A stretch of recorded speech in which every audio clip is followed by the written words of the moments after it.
சைனாவில் இருக்கேன்.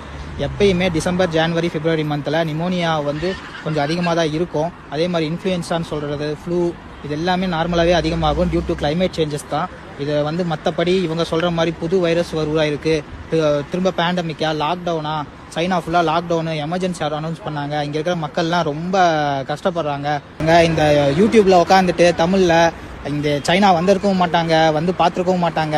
அதே மாதிரி இங்கே என்ன நடக்குதுன்னு தெரிஞ்சிருக்காது, சும்மா அடிச்சுடுறது இஷ்டத்துக்கு.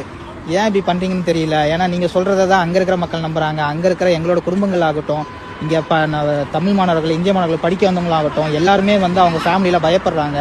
நீங்கள் அங்கே போடுற தேவையில்லாத தகவல் கொடுக்குறதும், அதே மாதிரி யூடியூப் கிடச்சிருச்சு, நம்ம தான் பெரிய இது அப்படின்னு நினச்சிட்டு போடுற வீடியோஸை நம்பி அவ்வளோ எங்களோட ஃபேமிலிஸும் பயப்படுறாங்க. இங்கே ரியல் சுச்சுவேஷன் பேடாக இருந்துச்சுன்னா நாங்களே வந்து பேடாக இருக்குன்னு நாங்களே ரிப்போர்ட் பண்ண போகிறோம். நான் இத்தனைக்கும் ஒரு மெடிக்கல் ப்ரொஃபஷன், நான் இங்கே தான் வேலை செய்கிறேன். எனக்கே வந்து பயத்தை உருவாக்குறாங்க. ஏன் இப்படி பண்ணுறீங்கன்னு தான் தெரியல.